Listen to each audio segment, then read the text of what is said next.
Welcome to Portrait of a Business. I'm your host, Delores Williams. Today we're going to be speaking with Kathy Ireland. Kathy Ireland is a wife, mother, Sunday school teacher, chief designer, and CEO of Kathy Ireland Worldwide. Kathy's mission is finding solutions for families, especially busy moms. Kathy balances her responsibility while leading the brand Forbes, Newsweek, and Wall Street Journal acknowledge as a $1.4 billion design empire. Women's Wear Daily recognizes KIWW as America's 7th most popular in its category.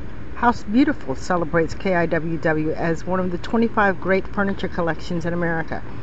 KIWW is the 23rd most powerful licensed brand in the world, according to License Globe magazine. This ranking surpasses Liz Claiborne, Tommy Bahama, and Polo Ralph Lauren. Real solutions are critical because I face a lot of problems. All moms work whether they get paid or not, and we need all the help we can get, says Kathy Ireland, who began her career as a 4-year-old designer selling painted rocks from her wagon. Kathy became a supermodel who morphed into someone the Associated Press calls a best friend of working mothers. Let's head into our interview. Three careers. You've been a model, film actor, and now designer. What gives? I mean, which one is your favorite or so? You're very kind, Del. I could hardly call me an actress. I've got the movies to prove that, too. Yes, I did look at a trailer for Alien for L.A. Alien in L.A. Oh, gosh, that was an epic, wasn't it? I looked at it, I was like, wow. You know, I had a critic write in after that movie came. It was my very first movie. Mm-hmm. I was 24 years old, and it was kind of a take on Journey to the Center of the Earth, and my mom actually cried when she saw it. Other people cry for other reasons, but a critic wrote that I had a voice that could kill small animals, and you slapped him appropriately.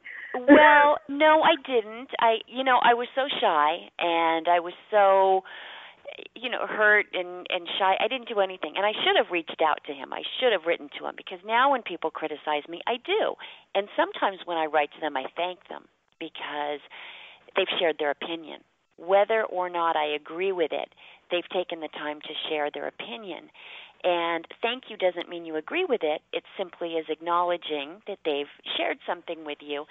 But sometimes what I've learned is that there can be a smidgen of truth to it.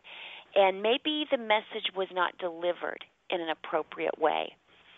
But it is so much more powerful because rejection is something I believe we all experience, whether it's stuff from our childhoods, whether it's stuff we're experiencing currently. But we cannot let rejection make us into a bitter brand. And I do say that we are all our own brands.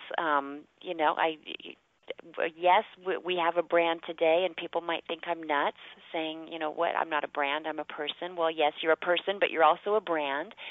But the question we've got to ask ourselves is, what kind of a brand are we? Are we innovative? Are we helpful? Are we cheerful? Do we consider showing up 10 minutes early being on time, or are we perpetually late? Are we cranky? Are we negative? Do we bring our personal stuff with us? And if so, we've got to make those changes and do it right away. But that just, when you brought up Alien from L.A., it just brought back memories of criticism, and there was some truth to that.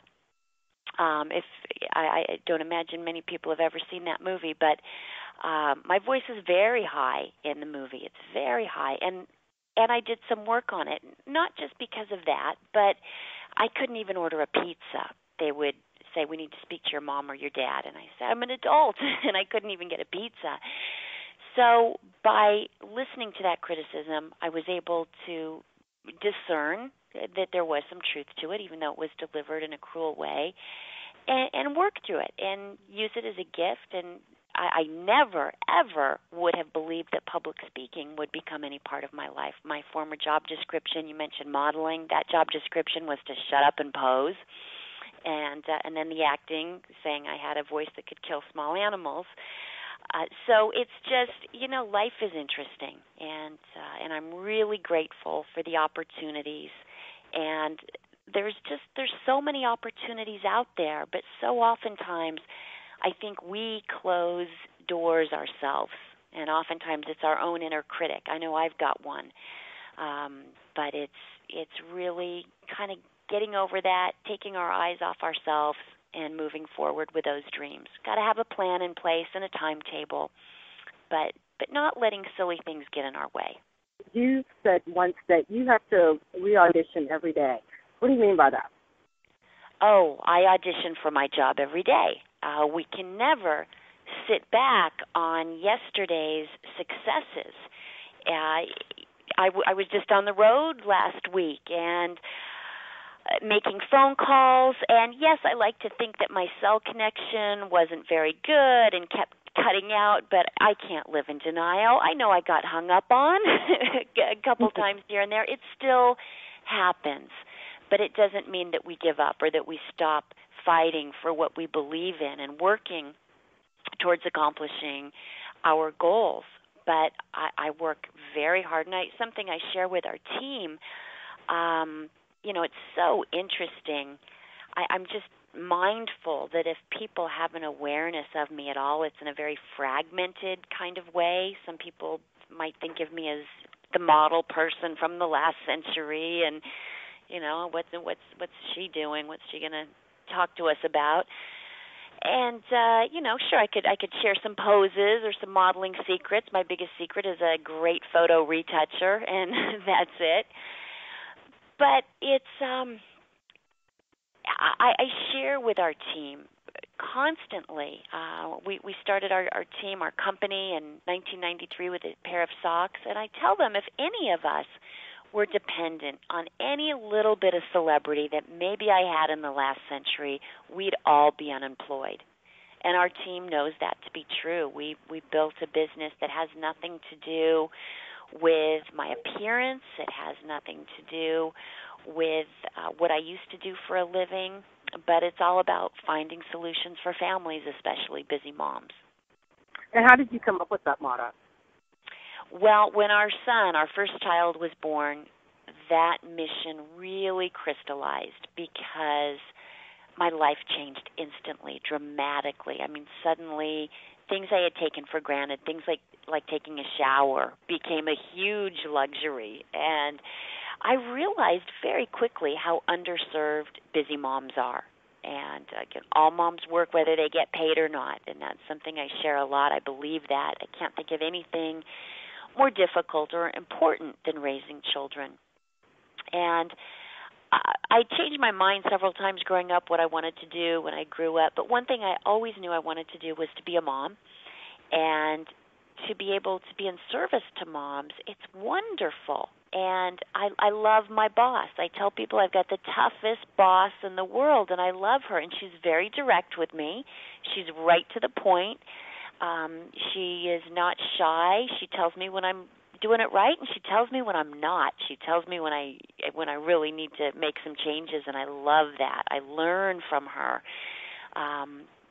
The women out there are the biggest, most critical part of our design team, just really keeping me on track and giving me my marching orders, letting me know what direction we need to take the brand. And it's a team effort. It's wonderful. You were talking about your team, and you said the other night that when you treat people that you work with the way you want your family treated, great things happen. And your team has been with you, the majority, for over 20 years. How have you managed to do what most companies can't do anymore? Well, Del, I feel so blessed to work with such an amazing team of people. And I'm the kind of person, it takes a while for me to trust. I've got trust issues, and it takes me a while to trust somebody. And I was very skeptical about this group and really took my time in getting to know them. And sometimes I'd ask myself, are they for real? Are they really this great? And I never had a family business, but today we really do have a business family, and I believe that. I do believe when you treat the people you work with the way you'd want your family members treated, there's no limit to what you can accomplish together. We're a very diverse group, and I believe in diversity. I spoke at a diversity conference last week, and diversity is important to me because it's important to God, because the throne of God is made up of people of every tribe, every tongue, and every nation. And when people are just like us, I don't know, I find it very boring. I love healthy debate.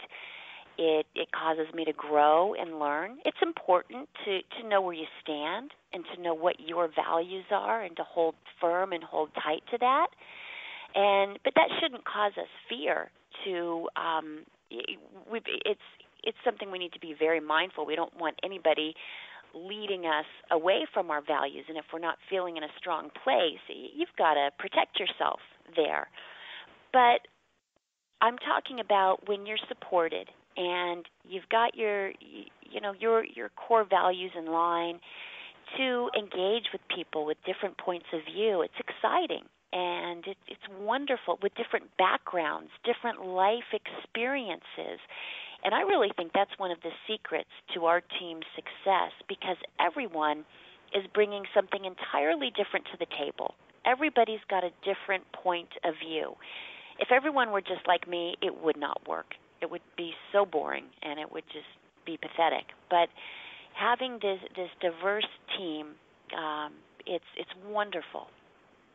You just received a honorary degree, a Master's of Fine Arts? Tell me about that. Oh gosh, that was wonderful. That was humbling. It is an honorary degree, and I do share openly that my education, my formal education, ended when I finished high school by the skin of my teeth. But I look at failure as education, and in that respect, I'm very well educated. Our brand was really built with sweat equity, a lot of hard work. And I work with a wonderful team. I've invested in a great team of people. When others were investing in fancy cars and fancy clothes, I was investing in an art director.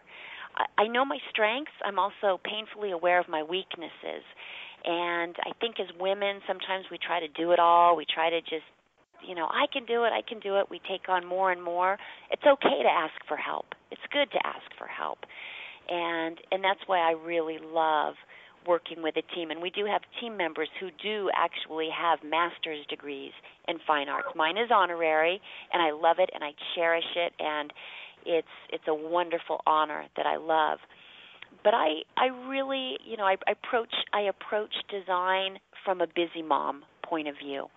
I know what I need, and I know what moms out there need. They let me know very loud and clear. And, moms want their solutions. They want them now. They want the fashion, the quality, the value, the safety. All those things have got to be in their proper place. So that's where I come at it from. I come at it from a mom point of view. And I'll present my sketches to our design team, and we'll discuss them. We'll talk about them. We'll go back and forth, and then we'll refine them into CAD drawings and just take it one step at a time. And it's wonderful when just really gifted people are able to take my concepts, my designs, my ideas, and really refine them and turn them into beautiful product. Some would say that came out of the modeling industry. Why are you now into home design? How did you make that leap from fashion to here? From fashion to home design. To home design. Well, for me it was really a natural. We started our brand with socks. In 93, people laughed. They said, "You're crazy. That's impossible. Not going to happen." Love the socks. Didn't you start that in your home? Sorry? I'm sorry. Didn't you start that in your home? At my kitchen table. Yep, but sitting at my kitchen table. And actually what happened was someone had offered me an opportunity to model a pair of socks. And now it wasn't as glamorous as it sounds. It was a very small budget, not enough for a photo retoucher, any of that. But it was a job, and it was at a time when not a lot of job opportunities were coming in. And so we started researching it, and I liked the people and thought that socks would be an interesting place to start, because if women embraced our socks, if these people were open to working with me and this little team that we had started putting together, and if we were able to bring our designs to this basic product, innovations, great textures and fabrics and fashion, and if women embraced them, we might be onto something. My dad worked in labor relations. I grew up rallies with Cesar Chavez, and how people are treated has always been at the forefront of my mind. So we did our first surprise factory inspection in North Carolina. You learn a lot when you show up unexpected. And we just love these people. We really love them. We love the product. They're the best socks. We did family-based focus groups. My husband and I went on a backpacking trip. It was before we had kids, and we just, one of our old favorite socks and one of these, we love them. And took out the first in a series of loans, and it was myself and John Carrasco. He serves as our genius creative director. We hit the road. We loaded our backpacks, and we started presenting those socks to retailers. And boy, did those doors slam fast in our faces. It was, but one of the gifts, and I didn't realize it at the time, one of the gifts from that long ago modeling career was all the rejection. Because when those doors slammed in my face and people said, no, you're crazy, it's impossible, it's not going to happen, what are you thinking? It didn't destroy me. I was used to it. And it was like, that's okay. They don't get it yet, but I do, and they will. It might take some time. And I'm really grateful that the women got it. They understood it wasn't a celebrity endorsement. Not that a celebrity endorsement is wrong. It's wonderful if you're a celebrity. But that wasn't my path. It wasn't my interest. And we really built our brand with a grassroots effort. And fashion and apparel, and to answer your question, Della, it translates so easily to home fashions. And what women are seeing on the runways of Paris and Milan, they want translated into their homes in some way, shape, or form immediately. It used to take about 18 months for the fashions of Europe to come to the United States, but with internet, it's instant. Now, you talking about celebrity, some would argue with you and say, yeah, you are a celebrity. Why do you not consider yourself one? Oh gosh, no. I mean, all you have to do is, spend a day with me. Celebrities, it's difficult for them to go out. It's a very different life. I mean, Del, my emails, nobody wants an autograph. Nobody wants hairstyle tips or beauty advice from me, or, I don't go to premieres. I don't promote anything except our business. And even that, it's not easy. It's not like, the doors are just wide open. It's a lot of work. It's a lot of concentrated effort to do that. When I go out, people don't stop me. I mean, sure, if there's an event and it's really highlighted and celebrated occasionally, people will have an awareness. But no, I go out and there's no problem at all. Sometimes people stop me, and it's usually what it is. It's very nice. I bought this lamp, but what rug goes with it? I don't know what rug I should put with it. But it's a very different thing. It's not celebrity.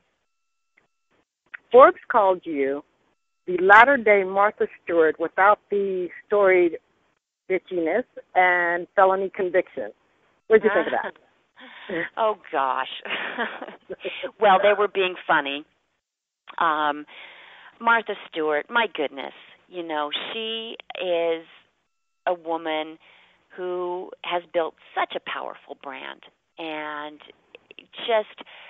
she's done an amazing job. And if she had not built a real brand, it would not have survived her personal challenges.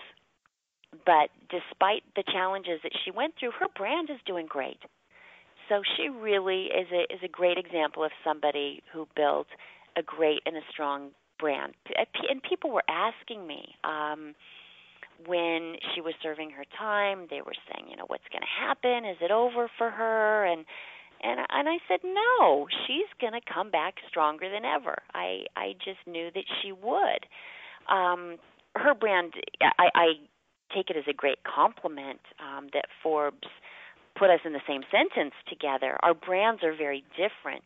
Martha, you asked earlier about degrees and education. Martha has a master's degree in fine arts, and I'm a busy mom. Martha's homes are gorgeous. They're picture perfect, and our philosophy is life is messy. And rather than being afraid of those messes, we design and develop products that really live the way we do. So it's a different customer, it's a different product, it's a different look. She used to model years ago too, so we do have that in common. And we both sold products at Kmart. She still does sell products at Kmart. We started in the home industry with flooring, and a few years later she started a flooring program too, and home furnishings and all that, but very different, very, very different businesses. Yeah. Do you think that part of the re-auditioning has more to do with being a woman? You're at the top of your game, as is Martha Stewart, at the top of her game. And one of the things I see from a lot of women CEOs is there is a different approach, and people take them differently. Some don't take them as seriously, and not necessarily because of the modeling or anything, but just period, because they're women. Do you find that to be a factor? I do. I see some improvements, but it's something I've experienced my whole life. My first serious job, I was 11 years old. Couldn't wait to be 11 because that was how old you had to be to get a paper route. And when I was just of age, my dad shows me an ad in the local paper that I was to deliver, which read, "Newspaper carrier wanted. Are you the boy for the job?" And Dad, having raised 3 daughters, he knew what kind of reaction that was going to get out of me. I wrote a letter to the editor, and I said, no, I'm not the boy for the job. I'm the girl for the job, and I can do this route just as well as any boy. I deserve a chance. And my first day, it's New Year's Day, papers are extra thick, and I'm a really scrawny 11-year-old. I just remember thinking, what have I gotten myself into? I couldn't even lift the sack over my shoulders. I had to crawl on my belly, stick my head through. As I would pedal my bicycle and get rid of the newspapers in the front of the sack, the weight from the back of the sack would choke me, and I'd fall off my bicycle and start the process over again. My first day, I'm pedaling up this steep hill, and I notice this man, and he's standing on the end of his driveway, and he looks really upset. And as I approached him, I realized he was upset with me, and he just started yelling, and he just said, "What are you doing here? This is a boy's job. You have no business being here. You're never going to last."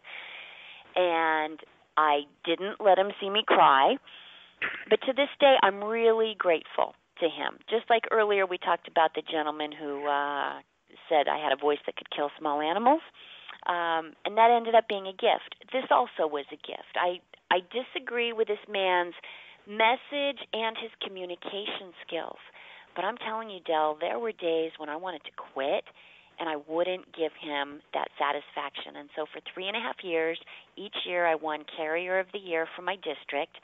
And my dad always said, give 110%. If the customer expects the paper on the driveway, you put it on the front porch. So that was the foundation of my learning to under-promise and over-deliver. And 30 years plus later, I'm still the girl with a paper route. Out of all your jobs, which has been the hardest? Modeling, the CEO, acting? Which has been the hardest? Mom. Definitely. Because there's so much more at stake. You know, you mess up on a sweater, you mess up on the design of a chair, life goes on. but you bungle your kids. That's not good. So definitely raising our children. Any of them want to have the bug to go into any of the fields you were in? I don't know. It's interesting. Our daughter Lily has expressed interest in design, and she's very good. We'll be out, just out at the mall shopping, and she'll see a pair of shoes, and she'll start sketching. We've gotten a habit of bringing a little sketch pad with us, and she'll get inspired by the shoes, and she'll come up with a top of bed, beautiful quilt and pillows, and she'll see different things in it. She'll photograph flowers, and she'll come up with different patterns and designs. So she really has a great eye for design. Lily's 10 years old. Chloe, who is 6, and she's home today with the chicken pox. This morning she did these beautiful dresses with matching hats, and they're beautiful. So she's young.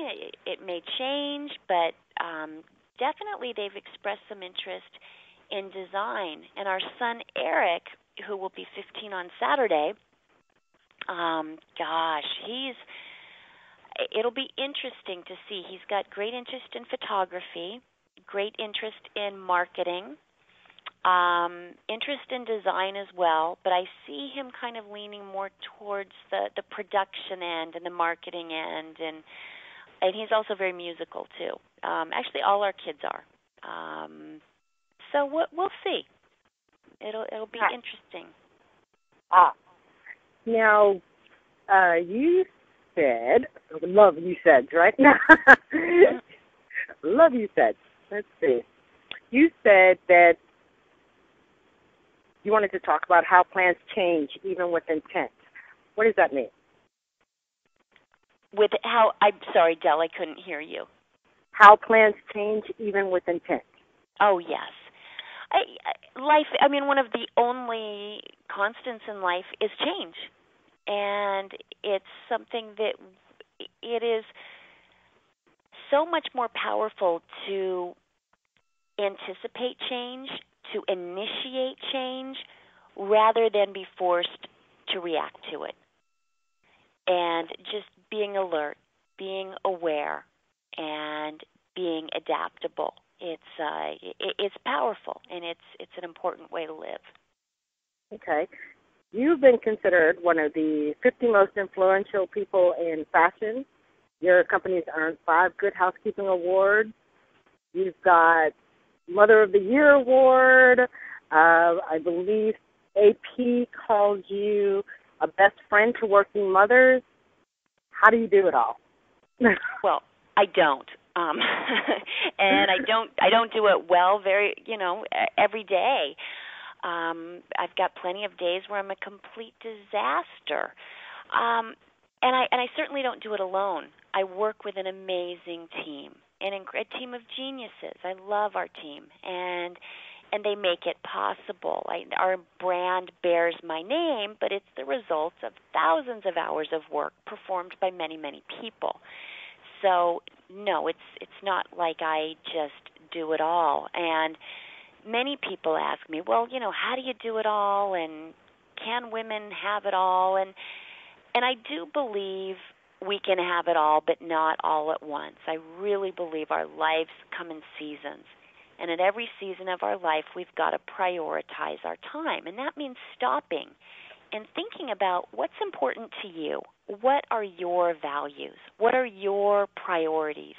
And then putting boundaries in place to protect those values, those priorities. For me, my priorities are my faith, my family, and then finding solutions for families, especially busy moms. And Del, when my priorities are out of whack, it's so obvious. I'm just a mess. I'm a disaster. I'm not effective at anything. Coping skills are out the window. The stress is unmanageable.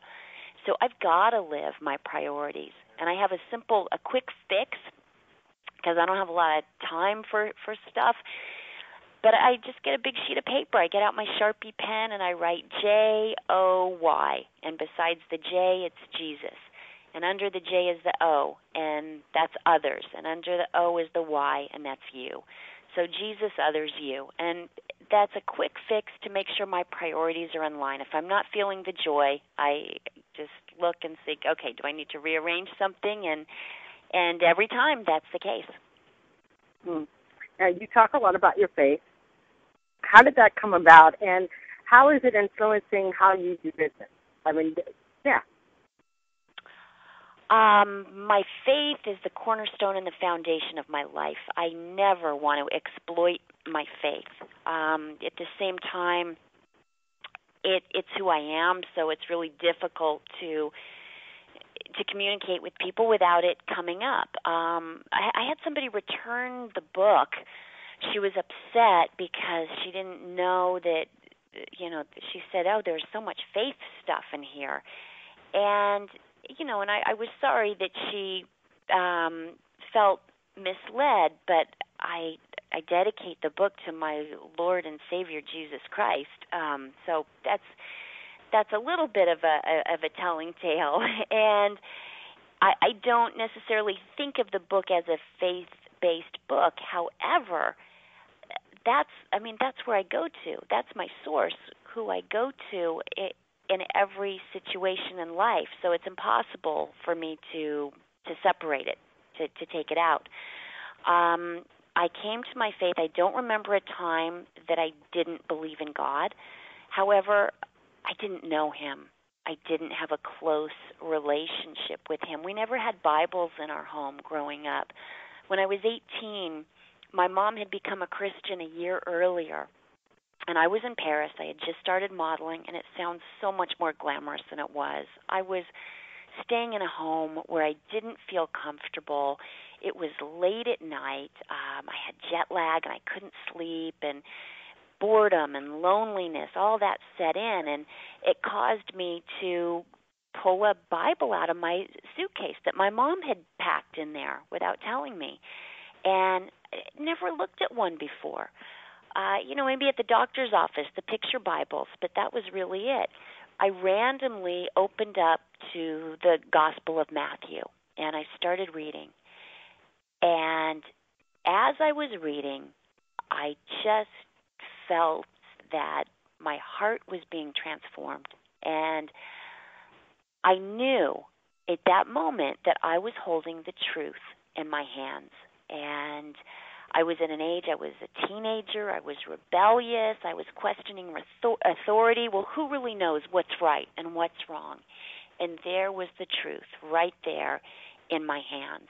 And as a young woman in a world that felt dominated by men of questionable character, it was so encouraging for me to learn about Jesus and how he loves women and how he values them, and to just that he chose a woman to give birth to his son, that Jesus chose a woman, and a Samaritan woman at that. And this was at a time when Jews and Samaritans, they would go miles out of their way to have to associate. And it was in a time and a place, a culture where women were second-class citizens. Men didn't talk to women. This woman came to the well at midday. She was an outcast. The other woman, they would have come in the morning or in the evening, but she came on her own in the middle of the day. She was unaccepted. She was living a life in open sin, and he confronted her on it. He talked with her about it. He knew everything about her, and he still loved her, and he valued her, and he chose this woman to be the first one that he told that he was the Son of God, and that women were the first to see him after the resurrection. And that encouraged me so much. It gave me strength to walk off jobs when I felt I was being asked to compromise. And I've made so many mistakes, and I continue to make so many mistakes. I'm a painfully slow learner, and I regret that. One of the things I would do, I'd read my Bible and certain passages I would love and I would hang on to. And then others I would say, oh, well, that must be a typo, or that doesn't pertain to me. And I was trying to mold God into what I wanted him to be. I was trying to make my own God. I mean, that's just crazy. It's arrogant, it's crazy, it's wrong. Rather than submit myself to him and let him mold me into the person he created me to be. And I'm so grateful that we serve a God that is just so big, limitless in love and forgiveness and grace, and that in spite of ourselves, he still loves us. And we don't, it's not our works that get us to God. It's not by our works that anyone should boast, and it's through his grace and his love, and all we have to do is accept it, and that is such a powerful gift. True. You recently were talking about your weight issues. Yes. And yes. And I was going to ask you about that, but in a different context. Women, girls, little girls, are being influenced often by what they see on TV, by what they see on the magazines, and so forth. And the problems with anorexia and bulimia are still out of control. And I believe it was, a couple of years ago that they were trying to do this thing where, the models had to weigh a certain amount in order to actually, model and so forth. How do you get around, because we are constantly being judged by our weight, our looks, and so forth. How do you get around that or deal with that? It's we talk about it, and we communicate to girls and boys that it's not about our appearance, and there's such an unhealthy obsession with physical appearance. And when I modeled, I was I never missed a meal. I was never really thin. You didn't see me out there on the runway. That, I figured if they like me for who I am, great. If not, I'll do something else for a living. I tried many, many businesses and failed before starting our company, and modeled much longer than I had planned to. One of the frustrating elements of that career was unattainable looks, unattainable prices. And my girlfriends used to give me grief, and they'd say, well, we're letting you get away with it now, but when you have your own brand, you better make it real. And don't forget about us. And when it was around the holidays, our son had a camera and he was taking pictures, got a picture of me, and he was sweetly, innocently, just kind of chuckling. And our daughter, who was 5, she ran and looked, and she said, Mommy, you look like you're pregnant. And I looked at the image, and it was shocking. It was really shocking, and not the weight gain, because there's no shame in a weight gain, and beautiful people come in all shapes and sizes, colors, and ages. But what I saw was someone who was just overwhelmed and overstressed and over everything, and someone who was not taking her own advice. It is so much easier to teach and give advice than it is to take your own advice. So I don't want anyone to think that I'm sitting here with all the answers and I've got this perfect life, because it's hard for me too. We're in this journey together. But the first word in the title of the book is real solutions for busy moms. And I was tempted to hit delete, but that photo that our son took, that was real. The image on the cover of the book, it's a lovely retouched photo. But what he took was real. And I don't like hypocrisy. I don't like secrets. And it's but what's interesting though is I thought the article in People magazine, I thought they were very kind.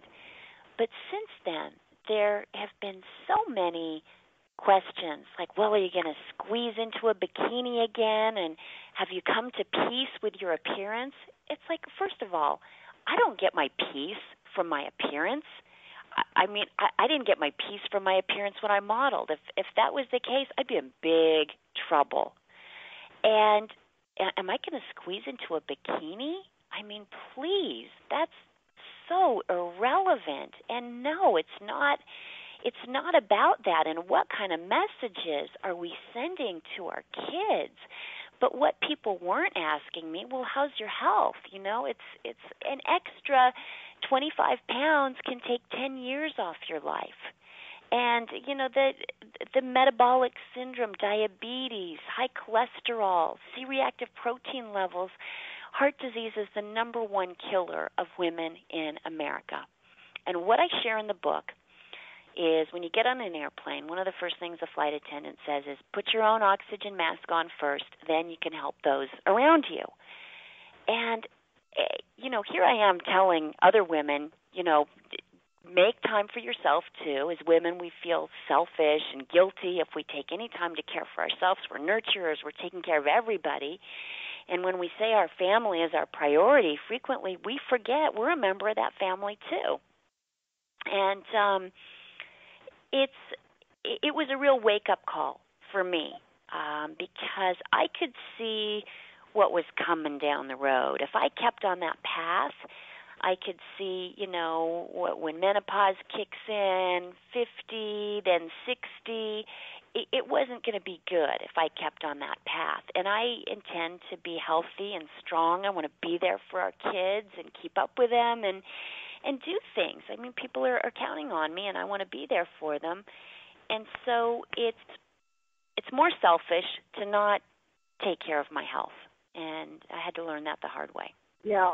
If somebody was coming to you, they're brand new, spanking new, shiny eyes, saying, I want to start a business, what would you say? Or what would you advise?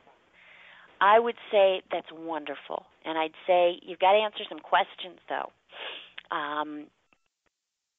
You got to know what it is that you're doing, who you're serving, who is your customer. Know everything about your customer that you can. Be curious. Ask questions. Make sure that you have a passion for what it is that you're doing. That you really, feel led that this is your path. If you're a person of faith, I just suggest first thing you do is to pray about it. And you've got to come up with a plan. You've got to come up with a strategy, and you've got to have a timetable. Because without that strategy and without that timetable, your dream will remain just that. It will stay forever a dream. But when you have the plan and you have the timetable and you're able to answer those questions, you can move that from a dream into a reality. And final question is, 10 years from now, what will we be hearing about Kathy Ireland? Well, 10 years from now, the beauty of our mission statement, finding solutions for families, especially busy moms, there's always going to be solutions that we're going to need to find. So I'm going to be taking my marching orders from my boss, and she's going to be leading me where I need to go. Cool. And thank you so much for doing this interview and being with me. Oh, Del, thank you so much. I really enjoyed it.